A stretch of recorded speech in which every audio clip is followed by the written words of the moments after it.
ईरानी हमलों से अमेरिका का महंगा रडार सिस्टम तबाह। ईरान ने अबू धाबी, कुवैत और इजराइल को बनाया निशाना। पेजेश्किन ने कहा, ईरान शांति भी चाहता है, सुरक्षा भी।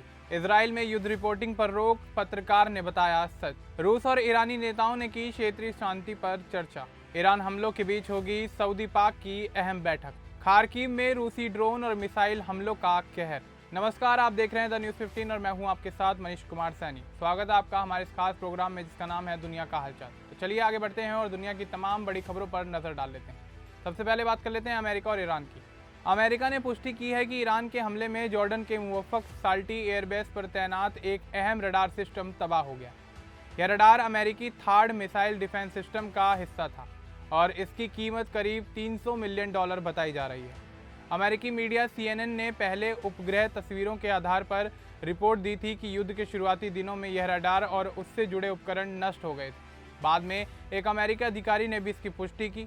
बताया गया कि यह रडार RTX कॉरपोरेशन द्वारा बनाया गया था और इसका मॉडल AN/TPY-2 था। विशेषज्ञों का कहना है कि इस रडार का नष्ट होना क्षेत्र की हवाई और मिसाइल सुरक्षा के लिए बड़ा झटका है। यह सिस्टम दुश्मन की मिसाइलों का जल्दी पता लगाने और उन्हें रोकने में मदद करता था। इसके खराब होने के बाद अब मिसाइल रोकने की जिम्मेदारी ज़्यादा पैट्रियट मिसाइल सिस्टम पर आ जाएगी। लेकिन विशेषज्ञों के अनुसार पैट्रियट की PAC-3 मिसाइलों का भंडार पहले से ही सीमित है। रिपोर्ट के अनुसार अमेरिका के पास दुनिया भर में ऐसे सिर्फ 8 थार्ड सिस्टम हैं, जिनमें दक्षिण कोरिया और गुआम में भी तैनाती है।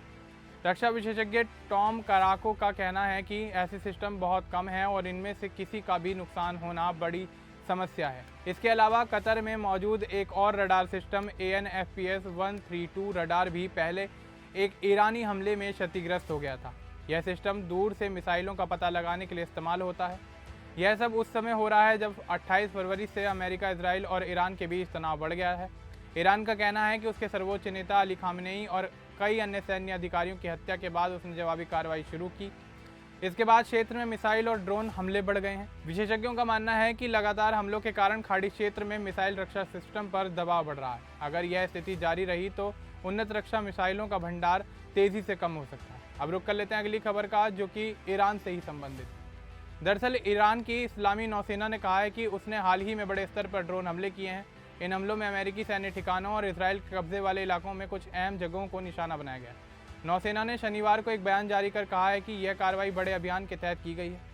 ईरान के मुताबिक हमले में संयुक्त अरब अमीरात की राजधानी अबू धाबी के मिनहाद इलाके में मौजूद अमेरिकी सैन्य शिविरों को निशाना बनाया गया है। इसके अलावा कुवैत में अल उदैरी कैंप में स्थित अमेरिकी ठिकानों पर भी ड्रोन से हमला किया गया है। बयान में यह भी कहा गया है कि इसराइल के कब्जे वाले इलाके में मौजूद सादौत मीचा एयरबेस के पास स्थित कुछ रडार और सैन्य सुविधाओं को भी नुकसान पहुंचाया गया है। ईरानी नौसेना का कहना है कि इन हमलों में आधुनिक आत्मघाती ड्रोन का इस्तेमाल किया गया है। ईरान ने कहा है कि यह कार्रवाई बदले के रूप में की गई है। उसके अनुसार हिंद महासागर में एक अमेरिकी पनडुब्बी ने ईरान की युद्धपोत आइरिस डेना को डुबो दिया था। इसी घटना के जवाब में यह अभियान चलाया गया। नौसेना ने यह भी कहा है कि आगे भी ऐसे कदम उठाए जा सकते हैं और दुश्मनों को इसके परिणाम भुगतने पड़ेंगे। इससे पहले शुक्रवार को ईरानी सेना ने भी कहा था कि उसकी थल सेना भी बड़े स्तर पर ड्रोन अभियान चला सकती है। सेना के अनुसार ज़रूरत पड़ने पर कुवैत में मौजूद अमेरिकी सेना के ठिकानों को भी निशाना बनाया जा सकता है। इस पूरे तनाव की एक बड़ी वजह हाल की घटनाएं बताई जा रही हैं। ईरान का आरोप है कि 28 फरवरी को अमेरिका और इजराइल ने मिलकर ईरान के खिलाफ हमला शुरू किया। ईरान का कहना है कि इस हमले में उनके सर्वोच्च नेता अली खामेनेई और कई बड़े सैन्य कमांडर मारे गए। ईरान का कहना है कि उसने अपने बचाव के अधिकार के तहत जवाबी कार्रवाई शुरू की है। इसी कारण क्षेत्र में अमेरिकी ठिकानों और इजराइल से जुड़ी जगहों पर मिसाइल और ड्रोन हमलों की कई घटनाएं सामने आई हैं। इन घटनाओं के बाद मिडिल ईस्ट में तनाव तेज़ी से बढ़ गया है और दुनिया भर के देश हालात पर नज़र बनाए हुए हैं। अब रुक कर लेते हैं अगली खबर का, जो कि ईरान के राष्ट्रपति मसूद पेजेश्किन से संबंधित है। दरअसल ईरान के राष्ट्रपति मसूद पेजेश्किन ने कहा है कि उनका देश अपनी आज़ादी और सुरक्षा की रक्षा करते हुए स्थायी शांति चाहता है।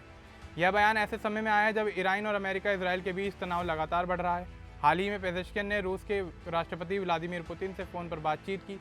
दोनों नेताओं ने क्षेत्र की मौजूदा स्थिति पर चर्चा की। ईरानी राष्ट्रपति ने अमेरिका और इजराइल की सैन्य कार्रवाई की कड़ी आलोचना की और कहा कि यह हमला बिना किसी उकसावे के किया गया है। ईरान का आरोप है कि इसी हमले के दौरान उनके सर्वोच्च नेता अली खामेनेई और कुछ बड़े सैन्य कमांडर मारे गए। पेजेश्किन ने इस घटना को गैरकानूनी हत्या बताया और कहा कि यह अंतर्राष्ट्रीय कानून का उल्लंघन है। ईरान के राष्ट्रपति ने कहा कि ताकतवर देश अक्सर बल का इस्तेमाल करके दूसरे देशों पर अपनी बात थोपने की कोशिश करते हैं। लेकिन ईरान की जनता अपने देश के साथ खड़ी है और यह समर्थन देश को और मजबूत बनाता है। उनका कहना है कि इस तरह के हमले ईरान को कमज़ोर नहीं करेंगे बल्कि अपने देश की रक्षा करने का संकल्प और मजबूत करेंगे। पेजेश्कियन ने रूस से भी अपील की है कि वह अंतर्राष्ट्रीय मंचों पर ईरान के अधिकारों का समर्थन करे। उन्होंने कहा है कि ईरान ने जो मिसाइल और ड्रोन हमले किए हैं वे पूरी तरह बचाव के लिए किए थे। इनका उद्देश्य सिर्फ देश और जनता की रक्षा करना है।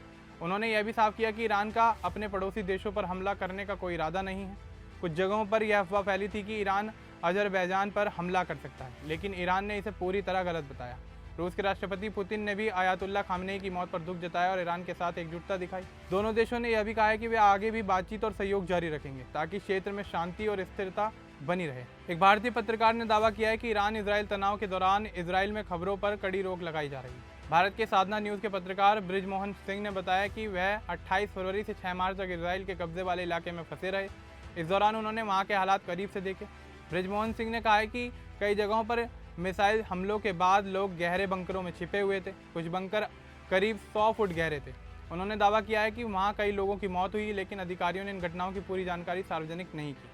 उन्होंने कहा कि युद्ध के समय इजराइल में पत्रकारों पर कई तरह की पाबंदियां लगाई जाती हैं। उनके मुताबिक पत्रकारों को घटनास्थल पर तुरंत जाने की अनुमति नहीं दी जाती। उन्हें शवों की वीडियो रिकॉर्डिंग करने, अस्पतालों का दौरा करने या असली हताहतों की संख्या जानने की भी इजाज़त नहीं होती। सिंह ने यह भी कहा है कि कई बार आधिकारिक आंकड़े और स्थानीय लोगों की जानकारी में बड़ा अंतर होता है। उन्होंने एक उदाहरण देते हुए बताया कि एक घटना के बाद अधिकारियों ने कहा कि सिर्फ एक व्यक्ति की मौत हुई है, लेकिन पास में रहने वाले लोगों ने बताया कि वहाँ 4 घर तबाह हो गए हैं और कई लोग मारे गए। इससे साफ होता है कि नुकसान की असली तस्वीर छिपाई जा सकती है। उन्होंने यह भी बताया कि इजराइल की उन्नत चेतावनी प्रणाली होने के बावजूद कई बार मिसाइलें बिना सायरन या चेतावनी के आ जाती हैं। इससे लोगों में डर और घबराहट फैल जाती है। सिंह के अनुसार पश्चिम एशिया के कई इलाकों में तनाव लगातार बढ़ रहा है। कुछ रिपोर्टों में यह भी कहा गया है कि तेल अवीव और आसपास के क्षेत्रों में हमले का खतरा बना हुआ है। ईरान का आरोप है कि 28 फरवरी को अमेरिका और इजराइल ने मिलकर उसके खिलाफ हमला शुरू किया। ईरान का कहना है कि इस हमले में उसके सर्वोच्च नेता अली खामनेई और कई सैन्य कमांडर मारे गए। इसके बाद ईरान ने जवाबी कार्रवाई करते हुए इजराइल के कब्जे वाले इलाकों और क्षेत्र में मौजूद अमेरिकी ठिकानों पर मिसाइल और ड्रोन हमले करने शुरू कर दिए। इससे पूरे क्षेत्र में तनाव और बढ़ गया। अब रुक कर लेते हैं अगली खबर का, जो कि ईरान के राष्ट्रपति मसूद पेजेश्कियन से संबंधित। पश्चिम एशिया में बढ़ते तनाव के बीच ईरान के राष्ट्रपति मसूद पेजेश्कियन ने अमेरिका की उस मांग को साफ तौर पर खारिज कर दिया है जिसमें ईरान से बिना शर्त आत्मसमर्पण करने को कहा गया था। उन्होंने कहा कि ऐसी उम्मीद रखना सिर्फ एक सपना है और ईरान किसी भी दबाव के आगे नहीं झुकेगा। राज्य टीवी पर प्रसारित अपने संदेश में उन्होंने अमेरिका की आलोचना करते हुए कहा कि ईरान अपनी आज़ादी और सुरक्षा की रक्षा करेगा। हालांकि राष्ट्रपति पेजेश्कियन ने हाल ही में खाड़ी देशों पर हुए हमले को लेकर खेद भी जताया। उन्होंने कहा कि कुछ हमले गलतफहमी के कारण हो सकते हैं और तेहरान आगे ऐसी घटनाओं को रोकने की कोशिश करेगा। उन्होंने यह भी कहा कि ईरान किसी भी पड़ोसी देश पर हमला नहीं करना चाहता जब तक कि उन देश की ज़मीन से ईरान पर हमला ना किया जाए। ईरानी मीडिया के अनुसार इस फैसले को ईरान की अंतरिम नेतृत्व परिषद ने मंजूरी दी है। इस बीच रूस के राष्ट्रपति व्लादिमीर पुतिन ने भी पेजेश्कियन से फ़ोन पर बातचीत की। पुतिन ने कहा कि क्षेत्र में चल रहा संघर्ष जल्द से जल्द रुकना चाहिए।